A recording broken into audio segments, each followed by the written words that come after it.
لوگوں نے کہا یا رسول اللہ تو زخم کیسا ہے؟ وہ شاید 1-2 mm کی بھی ہو تو آفت ہے نا بھائی. اب اس کا mm تو روایت سے بتایا نہیں ہے. رسول نے کہا ایک راستہ ہے.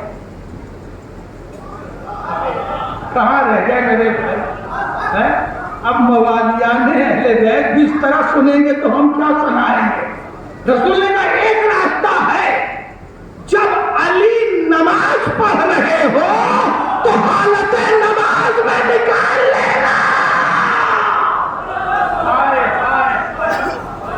عظمت مولا کائنات سے بلند ترین صلوات.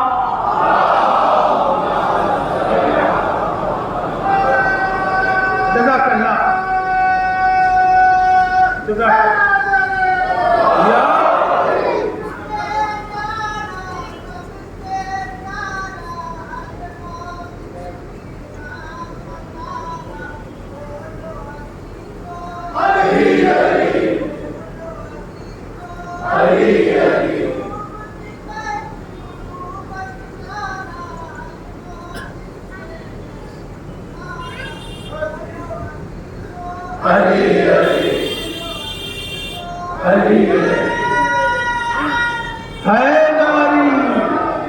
اللہ کو صحت عطا فرمائے. تو میں گزارش کر رہا تھا عزیزو، رسول نے کہا ایسے کوشش نہ کرو، علی کو بہت تکلیف ہو رہی ہے.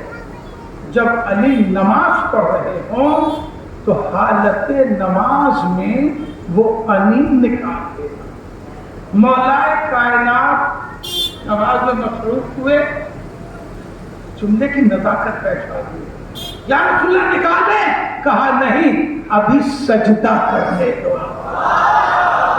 کیا سن رہے ہو بھائی؟ علی کو سجدہ کرنے دو. یہ وہ لوگ ہیں جب حالت سجدہ میں ہوتے ہیں تو اللہ سے اتنے قریب ہوتے ہیں گلے پر بھی خنجر چلتا.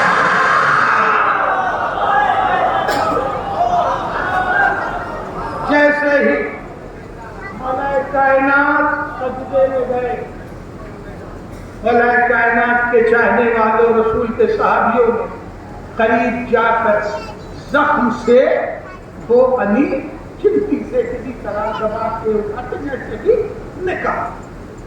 نکل گئی. نماز مولا کائنات کی مکمل ہوئی. نماز مکمل ہی کرتے مولا نے کہا یہ یا علی آپ کے پیر کی انی نکل گئی. یا علی آپ کے پیروں کی انی نکل گئی. مولا نے کہا ہاں افاقہ محسوس ہو رہا ہے. تو جب پیروں کی انی نکل جائے، جو قرب الہی میں اتنا مصروف ہو تو اس نے سائل کی آواز کیسے سنی؟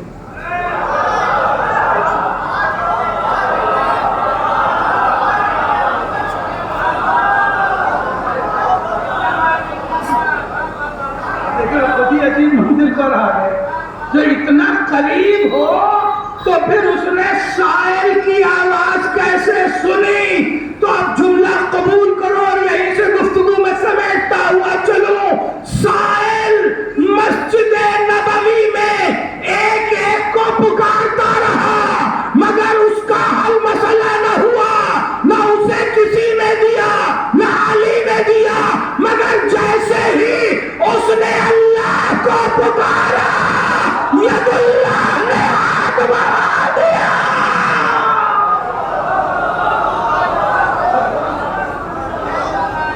عظمت مولا کائنات پہ بلند ترین صلوات.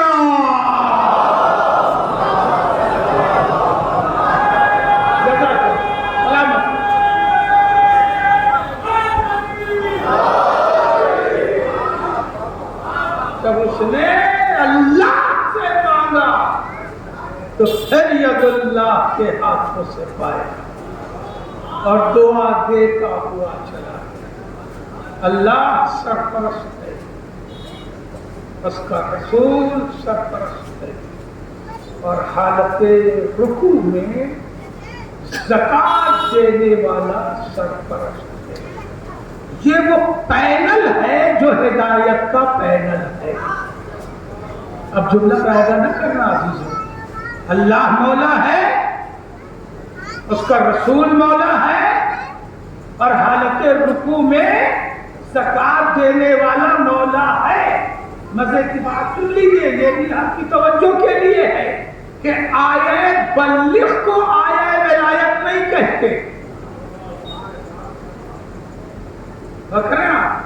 جہاں اعلان خدیر ہوا جس آیت کے تحت، اس آیت کو آیے ولایت نہیں کہتے. یہ آیے ولایت خدیر سے بہت پہلے نازل ہوئی ہے اور مدینے میں نازل ہوئی ہے.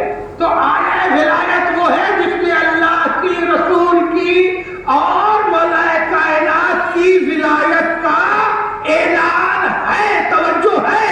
تو اب جملہ حوالے کر رہا ہوں. آیہ ولایت تو نازل پہلے سے ہو چکی تھی. اللہ کے حکم سے رسول نے خدیر میں 1,24,000 کے مجمع کو انگوٹھی دینے والے کو پہچانوایا.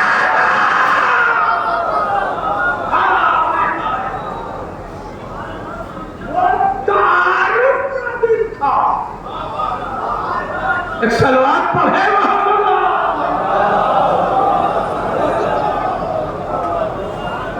ورنہ یہ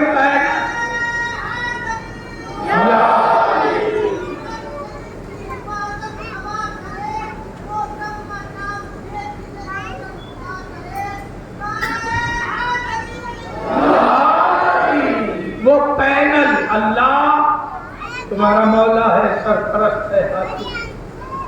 اس کا رسول تمہارا مولا ہے، سرپرست ہے، حاکم. اور حالت رکوع میں زکات دینے والا تمہارا مولا ہے، سرپرست ہے، حاکم ہے. اب پھر دنیا کو سمجھ میں نہیں آیا کہ ہمارا کلمہ 3 کیوں ہے. بیدار نہیں ہوئے آپ. دنیا کلمہ پڑھتی ہے لا الہ الا اللہ محمد رسول اللہ تمام، مگر ہم محمد رسول اللہ پر اپنا کلمہ تمام نہیں کرتے. اس لیے نہیں کرتے کہ جب اللہ نے ہمارا سرپرست دین بنایا ہے تو کلمہ بھی دین ہوگا. علی ولی اللہ.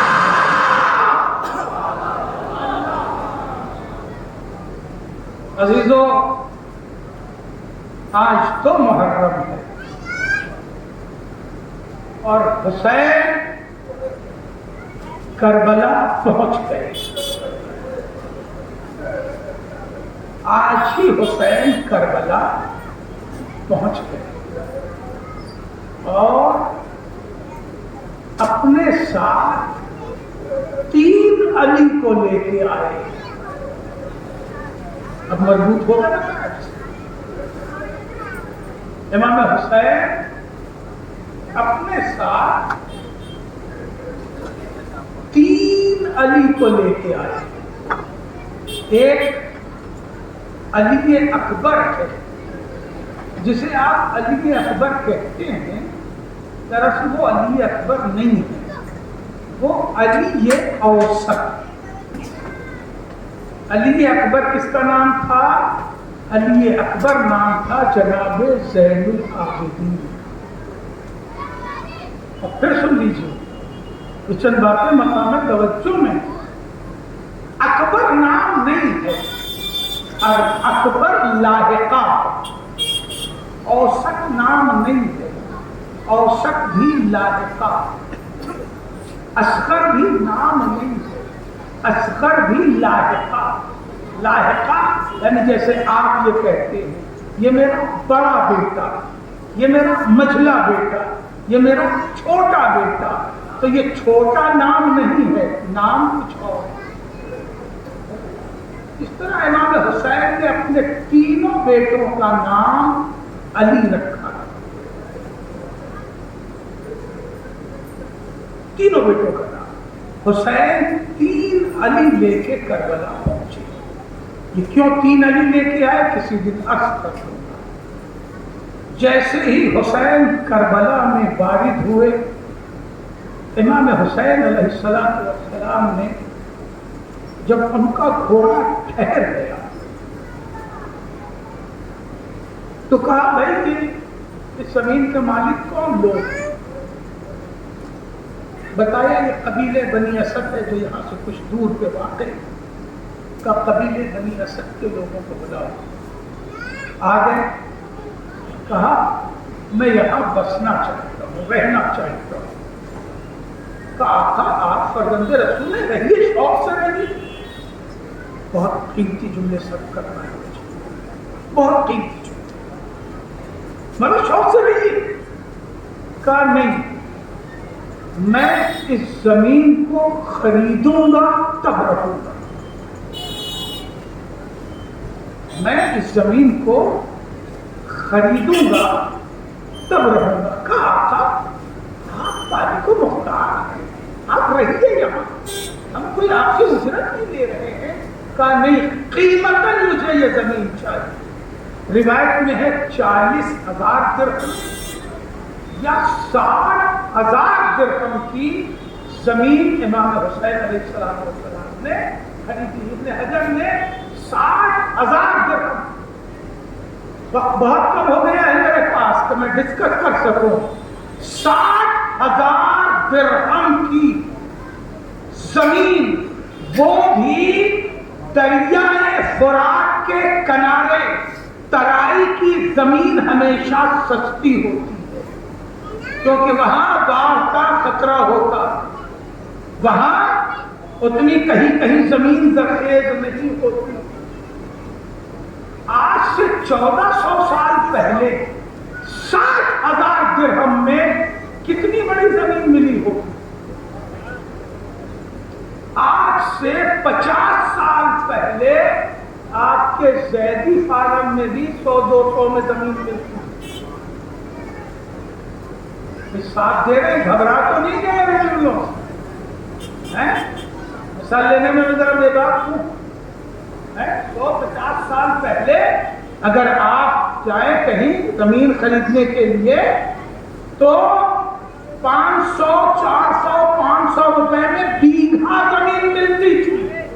اگر 1,000 روپے بیگھا کی زمین 50 سال پہلے ملتی تھی تو 60,000 کی قیمت میں زمین کی لمبائی اور چوڑائی نکال کے بتاؤ کہ حسین نے اتنی لمبی چوڑی زمین کیوں خریدی ہے؟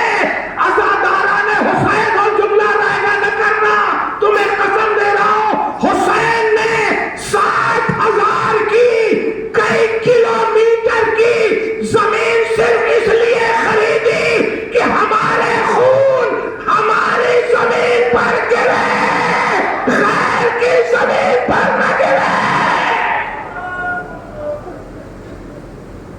زمین مان لی ہے مزاروں کی خاطر، زمین پر شہیدی نشان ہے، آئے کے لیے زمین لی ہے، اپنا خون بہا، اپنی قبروں کے لیے۔ مولا ابھی ہمارے ناظم صاحب نے ایک شعر پڑھا، وہ شعر تو اب یاد نہیں رہا، جناب حر کے سلسلے سے تو آپ نے ایک شعر پڑھا تھا، اور اس کی دلیل میں یہ جملہ دے رہا ہوں کہ اتنی طویل زمین حسین نے اسی لیے خریدی تھی کہ حر کے قبیلے والے حر کا لاشا لے کے جائیں گے مگر میری زمین کے باہر نہ جا سکے۔ میرے چاہنے والا، مجھ پر قربان ہونے والا میری ہی زمین پہ دفن۔ مولا یہ زمین کیوں خرید رہے ہیں؟ صرف قبروں کے لیے؟ ناز کرو، اپنے آقا پہ ناز کرو۔ کہا نہیں، میں صرف اس لیے نہیں خرید رہا ہوں کہ صرف میں یہاں دفن ہوں گا۔ سنو، یہ زمین جو زمین کربلا ہے، یہ آج زمین کربلا ہے، مگر میرا خون بہنے کے بعد یہی زمین زمین خاک شفا ہو جائے گی۔ میں نے اس لیے خریدی ہے کہ جب میرے چاہنے والے خاک شفا لے جائیں تو خیر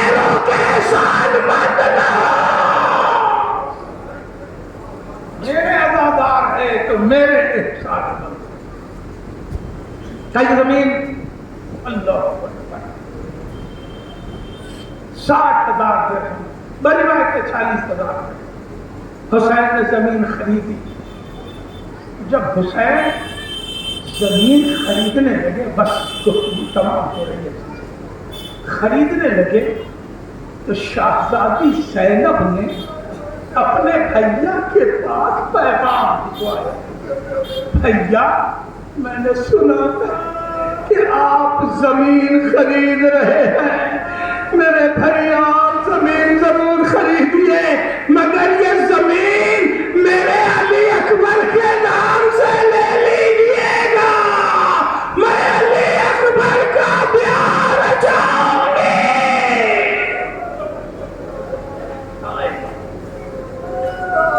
اجر کو بدل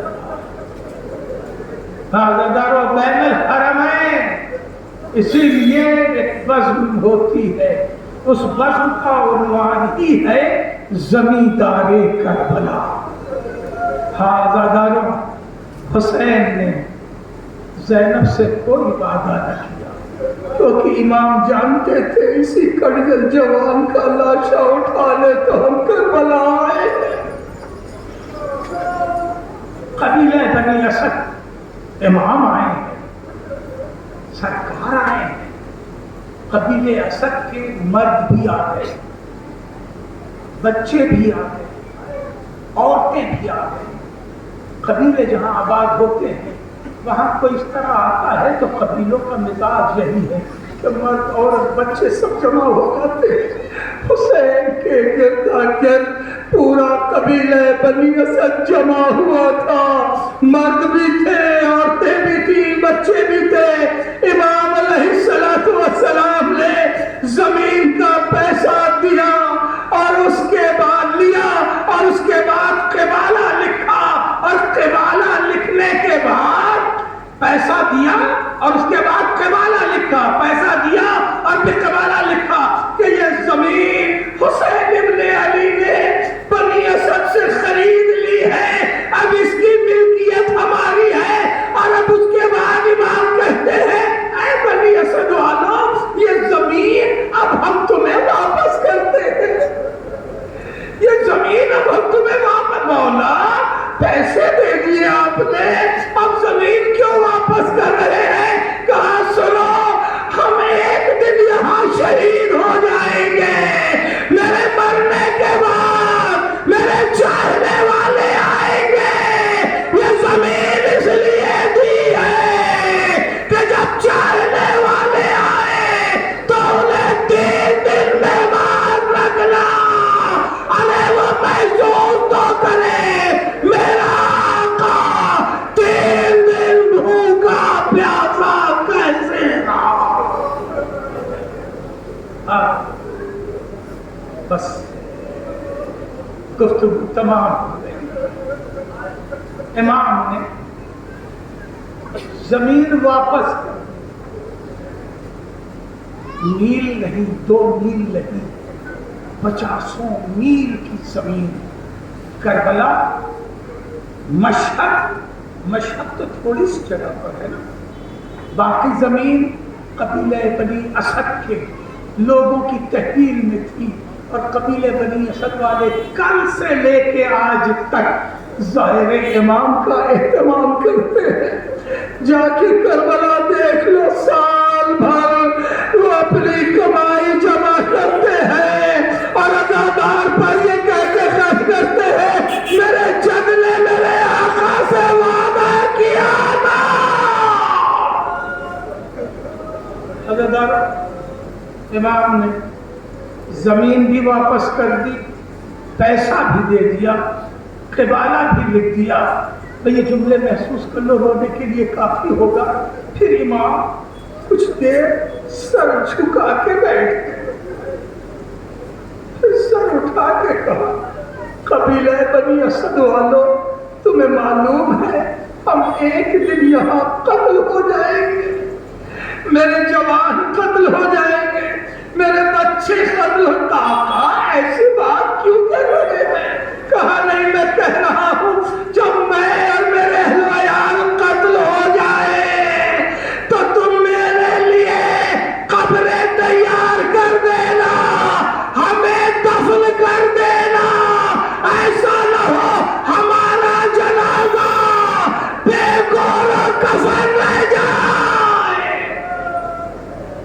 امام نے وصیت کر کے کچھ دیر خاموش ہوئے.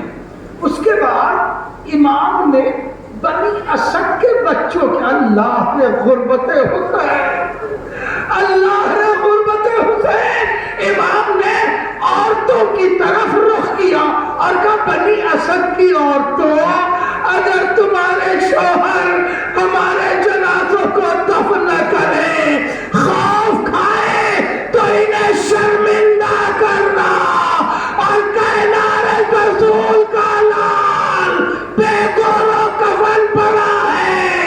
امام کہہ کے خاموش ہوئے اور اس کے بعد اب امام ننھے ننھے بچوں کی طرف متوجہ ہوئے. امام جانتے تھے 40 روز لاشا بے گور و کفن رہے گا، اس لیے امام نے ننھے ننھے بچوں سے کہا بچوں تمہارے باپ ہمیں دفن نہ کرے، تمہاری مائیں شرمندہ نہ کر سکے تو تم کھیلتے کھیلتے چلے آنا، ایک ایک مٹی کا ہمارے لاشوں پہ ڈال دینا کہ ہمارے لاشیں زیر آسمان بے کفن نہ رہے، خاک سے ڈھک جائے. میرے بچوں میرے لاشیں الا لعنت اللہ علی القوم الظالمین وسيعلم الذين ظلموا أي منقلب ينقلبون